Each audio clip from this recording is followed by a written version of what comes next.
मित्रांनो, तुमचं पुन्हा एकदा GB स्टोरी टेलर या यूट्यूब चॅनलवर स्वागत आहे.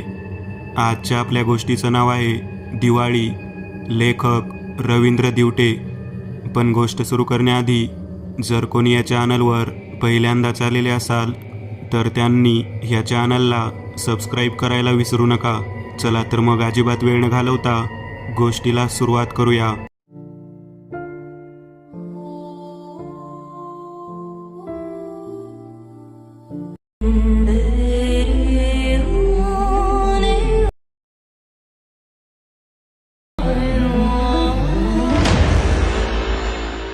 ही गोष्ट सांगण्याआधी माझी ओळख सांगतो. माझं नाव राज आहे. मी एक रिक्षावाला आहे. माझ्याबरोबर घडलेली एक घटना दिवाळी काही दिवसांवर आली होती. राज आणि त्याची पत्नी म्हणजे नेहा आणि 2 वर्षांचं लहान बाळ असं राजचं कुटुंब होतं. राज रिक्षा चालवायचे काम करत होता. राज म्हणाला, आता दिवाळी जवळ आली आहे. नेहा म्हणाली, होय, आपण दिवाळीत आकाशकंदील आणि दिवाळीचे फराळाचे, मुलाला नवीन कपडे पण खरेदी करायला लागेल, सामान पण थोडेफार आणायला लागेल. बरोबर आहे नेहा तुझं. आजच्या काळात महागाई पण लय वाढली आहे. बाजाराला गेलो तरी पैसे पुरत नाही. आपण पैशाची लय उधळण नाही करायची. बरोबर आहे. दिवाळी साजरी करू पण आपल्या बजेटमध्ये. नेहा, मी आज उशिरा घरी येतो. अहो, पण रात्रभर काही रिक्षा चालवणार आहे का? नाही, पण जरा उशीर होईल म्हणून तुला आधीच सांगितलं. नाहीतर तू माझी वाट बघत बसशील. पण लवकरच या. काळजी करू नको. तू जेवण करून झोप. असं म्हणून राज रिक्षाकडे गेला. नंतर रिक्षा चालू केली तेव्हा त्याला एका माणसाने हात केला आणि म्हणाला, अरे रिक्षावाल्या, थांब जरा. राज त्याच्याकडे बघून रिक्षा त्यांच्या समोर जाऊन बंद केली. बोला मामा, कुठे जायचं आहे? मला रेल्वे स्टेशनवर जायचे आहे. तुम्ही एक काम करा, तुम्ही एक टॅक्सी बुक करा, कारण रेल्वे स्टेशन इथून खूप लांब आहे. म्हणजे साधारण 30 किलोमीटर अंतर आहे आणि मी परत घरी येईपर्यंत मला रात्र पण होईल. त्यामुळे तुम्ही टॅक्सी बुक करा. नंतर तो माणूस राजला म्हणाला, मी तुम्हाला 5,000 रुपये देतो, पण तुम्ही चला, मला लवकर स्टेशनवर जायचे आहे. मामा, तुम्ही मला 5,000 द्या किंवा 10,000 द्या, मी तुम्हाला नाही घेऊन जाऊ शकत. नंतर तो माणूस राजला म्हणाला, बरं चालतंय. राजने रिक्षा चालू केली आणि पुढे गेला. तो माणूस टॅक्सीवाल्याला हात करून थांबवू लागला, पण टॅक्सीवाले थांबत नव्हते. राजला त्या माणसाची दया आली आणि त्याने रिक्षा चालू करून त्या माणसाकडे जाऊन बंद केली. राज म्हणाला, बरं मामा, बसा रिक्षात, मी सोडतो तुम्हाला. तो माणूस राजला म्हणाला, देव तुझं भलं करेल. असं म्हणून रिक्षात बसला. राजने रिक्षा चालू केली आणि रेल्वे स्टेशन रोडकडे निघाला. मामा, तुम्ही कुठे राहता? माझं नाव पोपटराव आहे. मी पोलीस खात्यात पहिले काम करायचो. आता मी रिटायर झाल्यावर पुण्यात राहतोय. आता कुठल्या गावी चाललाय? तेव्हा पोपटराव म्हणाला, सासवडला चाललोय, माझ्या मुलीकडे. तिनं मला दिवाळीसाठी तिच्या घरी बोलावलं आहे म्हणून मी चाललोय. आता संध्याकाळचे 6 वाजले होते. तेवढ्यात पोपटराव म्हणाला, समोर चहाचं हॉटेल दिसलं तर रिक्षा थांबवा. राजने रिक्षा हॉटेल समोर बंद केली. पोपटराव म्हणाला, चला चहा पाणी करून आपले रेल्वे स्टेशनकडे प्रवास सुरू करू. राजने फोन काढून नेहाला फोन लावला. नेटवर्क नव्हतं म्हणून फोन लागत नव्हता. पोपटराव राजला म्हणाला, तुम्ही बाहेर काय करताय? या चहा प्यायला. राज खुर्चीवर बसला. चहा हातात घेऊन तो पोपटरावला म्हणाला, तुम्ही तुमच्याबरोबर जेवण आणलं आहे का नाही? नाही.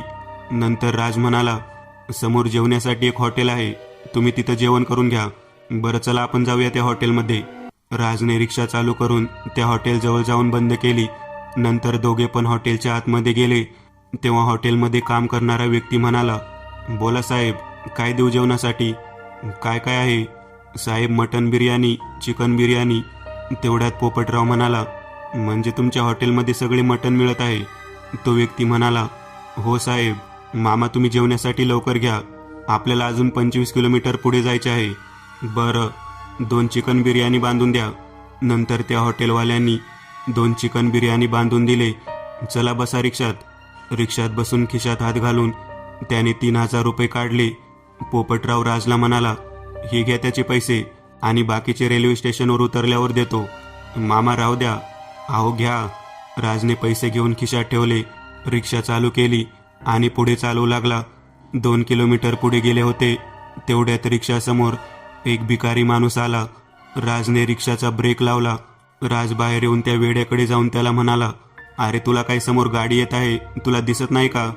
तो वेडा माणूस म्हणाला, परत जा माघारी, नाहीतर ती तुम्हाला पण सोडणार नाही. अरे बाबा तुझा मार्ग मोकळा आहे. तेव्हा पोपटराव राजला म्हणाला, चला या रिक्षात बसा. नंतर राज पण रिक्षात जाऊन बसला. तेव्हा राजचे लक्ष बाहेर गेले. रोडवर एक पाटी उभी होती, त्यावर लिहिले होते 20 किलोमीटर रेल्वे स्टेशन आहे. तेव्हा राज रिक्षा चालू करून पुढे चालवू लागला. तो पोपटरावला म्हणाला, मामा रेल्वे स्टेशन आता 20 किलोमीटर अंतरावर आहे. तेव्हा पोपटराव म्हणाला, हा जवळच आहे. तेव्हा राजने हातातल्या घड्याळाकडे लक्ष देऊन बघितलं तर रात्रीचे 8 वाजले होते. नंतर राज पुढे लक्ष देऊन रिक्षा चालवत होता. तेव्हा आवाज आला आणि रिक्षा एका खड्ड्यात अडकली. राजने रिक्षातून बाहेर येऊन बघितलं तर 1-2 इंच खड्ड्यात रिक्षा अडकली होती. तेवढ्यात रिक्षात बसलेले पोपटराव म्हणाले, काय झालं मामा? रिक्षा खड्ड्यात अडकली आहे. पोपटराव रिक्षातून बाहेर येऊन नंतर राजला म्हणाले, आपण दोघे रिक्षाला धक्का देऊन खड्ड्यातून बाहेर काढू. राज आणि पोपटराव रिक्षाला जोरजोराने धक्का देऊन खड्ड्यातून बाहेर काढली. नंतर राज म्हणाला, मामा चला बसा रिक्षात. हां. नंतर राजने रिक्षा चालू करून पोपटरावला म्हणाला, मामा तुम्ही जेवण करून घ्या. तेव्हा पोपटराव म्हणाला, तुम्ही पण माझ्यासोबत जेवण करा. नाही नको. तेव्हा परत पोपटराव म्हणाला, मी आपल्या दोघांच्यासाठी जेवण घेतलं आहे, मी एकटा जेवण करणार नाही.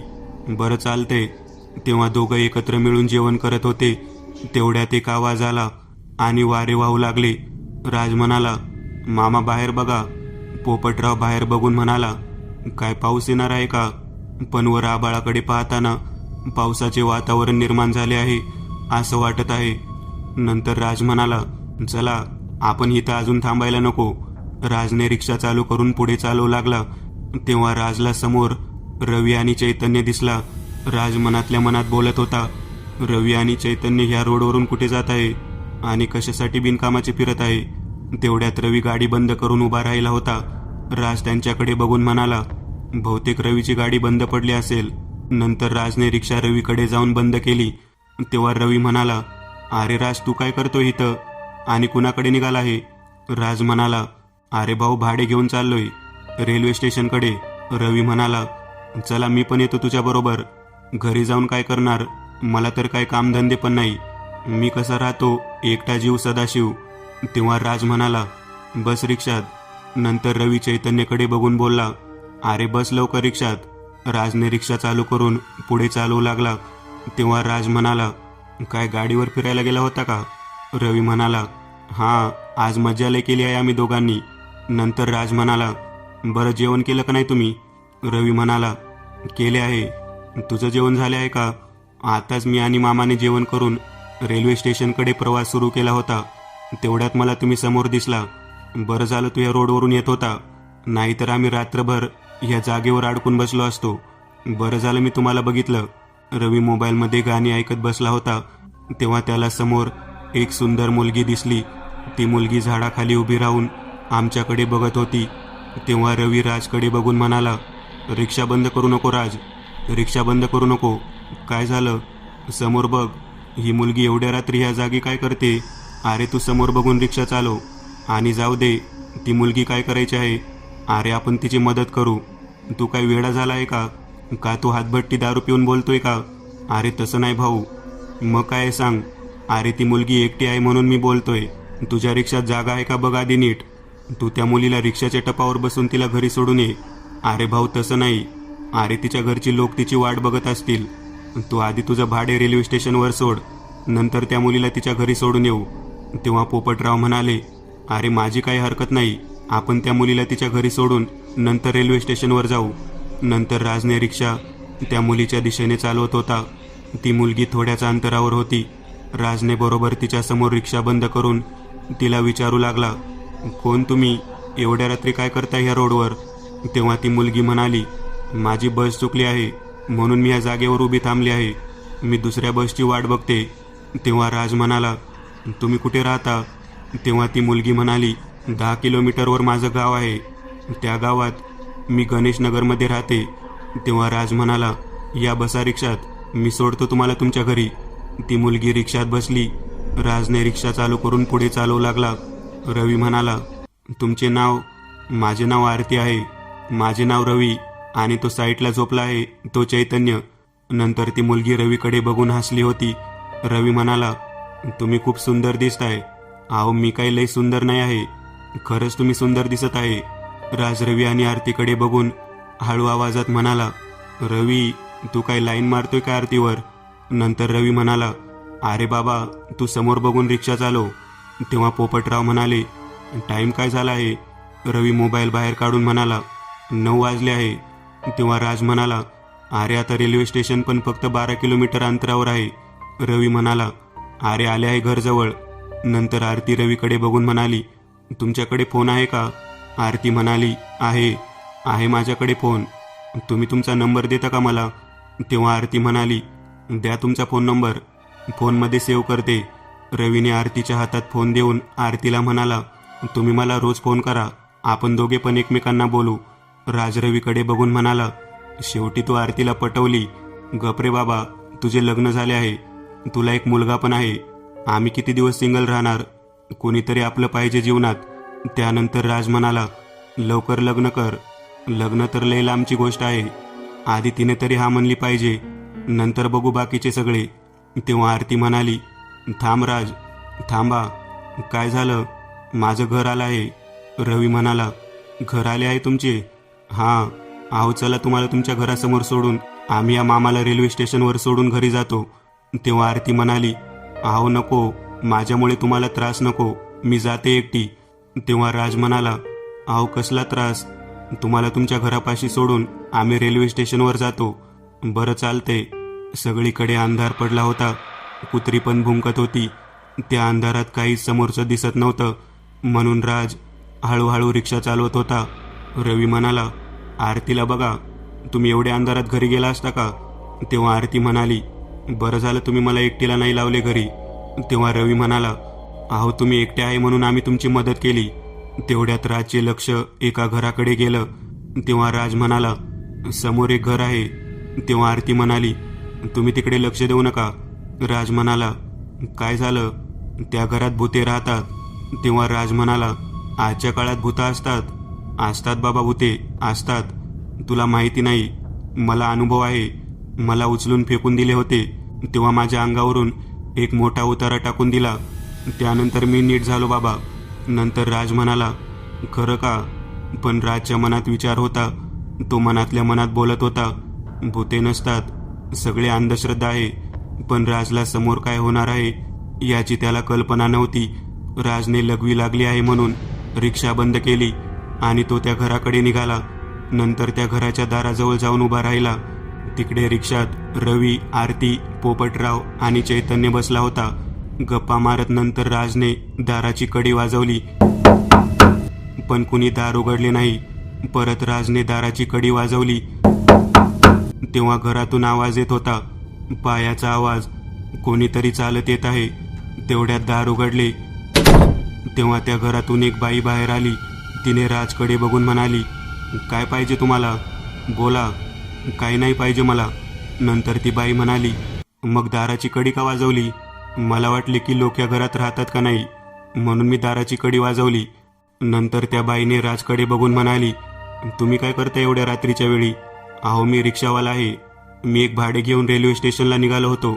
तेवढ्यात गणेशनगरची मुलगी रस्त्यावर उभी होती.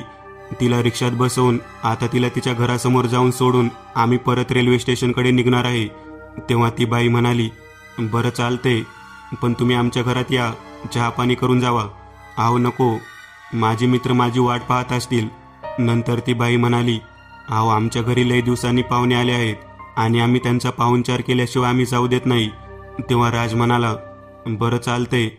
नंतर राज त्या घराच्या आतमध्ये गेला. त्याने बघितलं तर एक माणूस खुर्चीवर बसला होता. तेव्हा ती बाई राजला म्हणाली, माझा नवरा आहे. नंतर आतल्या खोलीतून आवाज आला. एक लहान मुलाचा आवाज होता. तो आतमध्ये खेळत होता. तेव्हा त्या बाईने तिच्या मुलाला आवाज दिला, बाळा लवकर बाहेर ये माझ्याकडे. तेव्हा ते लहान मूल हळूहळू चालत बाहेर आले. तेव्हा राजने बघितलं तर 2 वर्षांचा असेल तो मुलगा. तो मुलगा राजकडे बघून त्याच्या दिशेने आला. राजने त्याला उचलून मांडीवर बसवून मुलांसोबत खेळू लागला. त्या बाईने त्या दोघांना खेळताना पाहिले. तेव्हा तिच्या चेहऱ्यावर आनंद दिसत होता. नंतर राज म्हणाला, काय नाव आहे या मुलांचे? तेव्हा ती बाई म्हणाली, वीर नाव आहे. नाव चांगले आहे. बरं चालते, मी आता येतो. तेव्हा ती बाई म्हणाली, अहो थांबा जरा वेळ. अहो थांबलो असतो, पण तिकडे मित्र वाट पाहत असतील, म्हणून मला जावे लागेल. असे म्हणून राज बाहेर पडला. तेव्हा थोडे पुढे गेल्यावर त्याने मागे वळून पाहिले तर त्याच्या पायाखालची जमीन सरकली, कारण समोर घर नव्हतं. एक दगडाचा थर उभा होता. अरे मी आता त्या घरात जाऊन त्या बाईबरोबर बोलून तिच्या लहान मुलाला मांडीवर घेऊन खेळवत होतो. आता समोर घर पण नाही आणि ती लोक पण नाही. तेवढ्यात रवीने आवाज दिला, राज कुठे आहे तू? राज पळत गेला. तेव्हा रवी म्हणाला, अरे कुठे होता तू आणि काय झालं? एवढा घामाघूम कसा झाला? अरे मी त्या घराजवळ गेलो होतो. त्या बाईने मला तिच्या घरात बोलवून चहा पाणी करून बाहेर पडतो. नंतर मी परत मागे फिरून पाहिले तर घर नव्हते तिथे. आता तुला कळले का भूते असतात का नाही? माझा विश्वास बसला आता. नंतर राज रवी दोघे पण रिक्षाजवळ गेले. तेव्हा आरती म्हणाली, अरे तुम्ही कुठे गेला होता? तेव्हा रवी म्हणाला, हा माणूस त्या पडक्या घरापाशी गेला होता. तेव्हा आरती म्हणाली, तुला माहिती आहे त्या घरात भूते राहतात. काही वर्षापूर्वी त्या घरात जाधव कुटुंब राहत होतं. सुजाता आणि अनिल आणि त्यांचा लहान मुलगा वीर असे त्यांचे कुटुंब होतं. अनिलचे गावात किराणा दुकान होते आणि त्यांचे घर गावातून जरा लांब होतं. म्हणून अनिल सकाळी पहाटे 6 वाजता गावाकडे चालत जात होता. सुजातावर अनिलचे लय प्रेम होतं, म्हणून तो तिला खुश ठेवण्यासाठी रोज घरी जाताना एक गजरा तिच्यासाठी घेऊन जायचा. त्याच्या जीवनात सुख होतं, पण एके दिवशी सगळं उद्ध्वस्त झाले. काय झाले हो? एका चोराने त्या घरात जाऊन सुजाता आणि लहान मुलाचा जीव घेतला. नीट समजून सांग.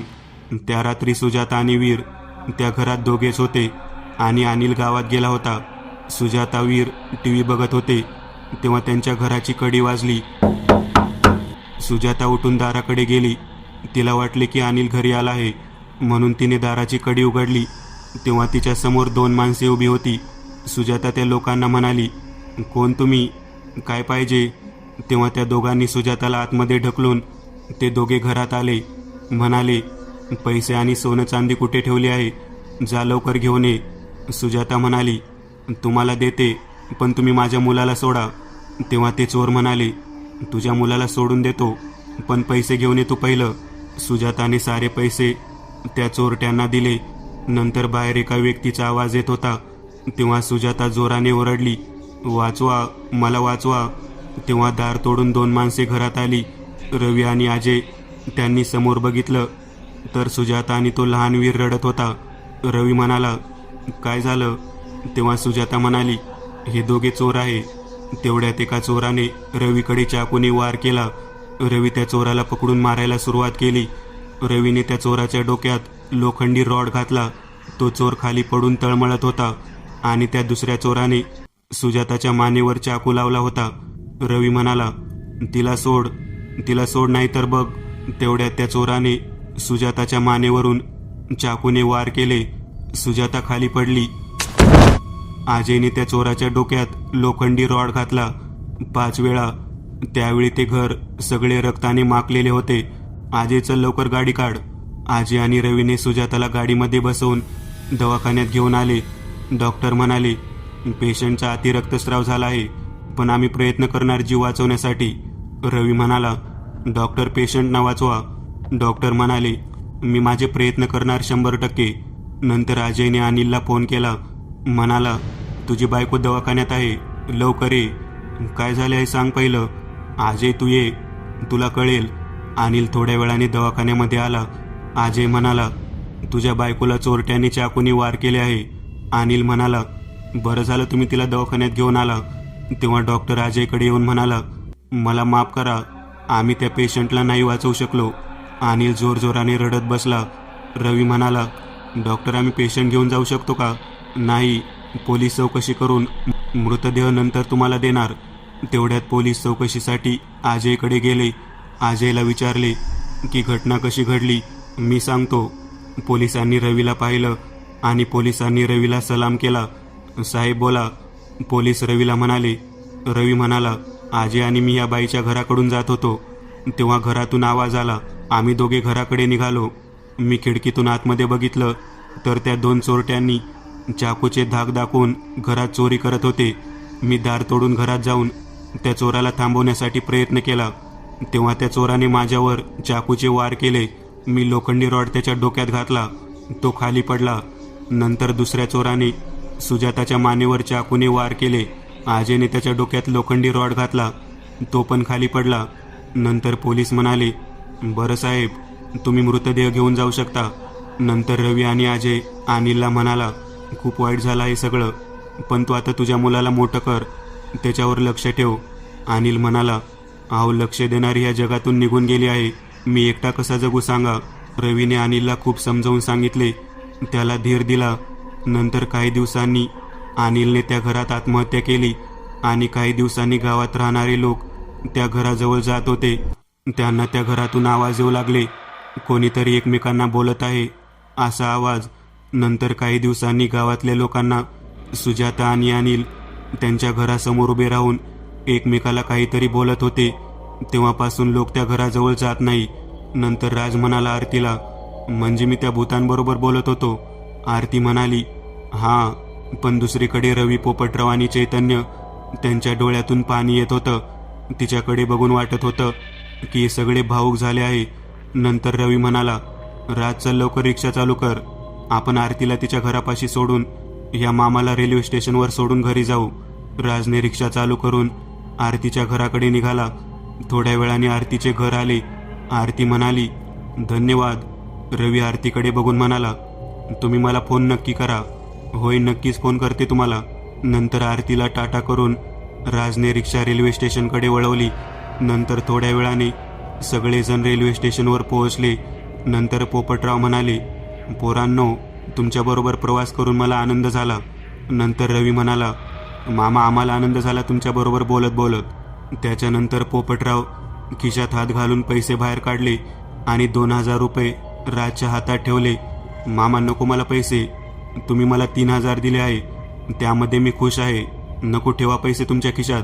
नंतर पोपटराव म्हणाला, अरे दिवाळी आली आहे जवळ, तू तुझ्या पोराबाळांना नवीन कपडे घेऊन दे. नंतर राज म्हणाला, मामा, मी माझ्या मुलाला घेतो नवीन कपडे, पण मला तुमचे पैसे नको. नंतर ट्रेनचा आवाज आला.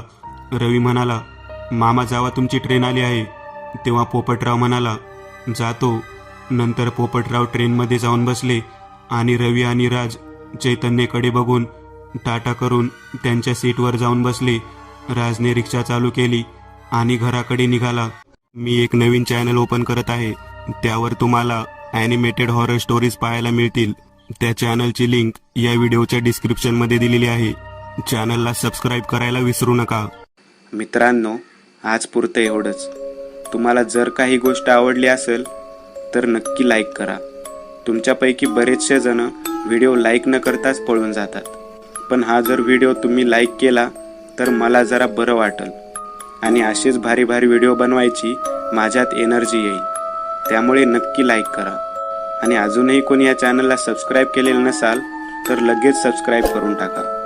आणि बाजूची घंटी ती मात्र दाबायला विसरू नका, देवाची घंटी आहे ती. चला तर मग पुन्हा भेटूया अशीच एक आगळी वेगळी गोष्ट घेऊन पुढच्या भागात.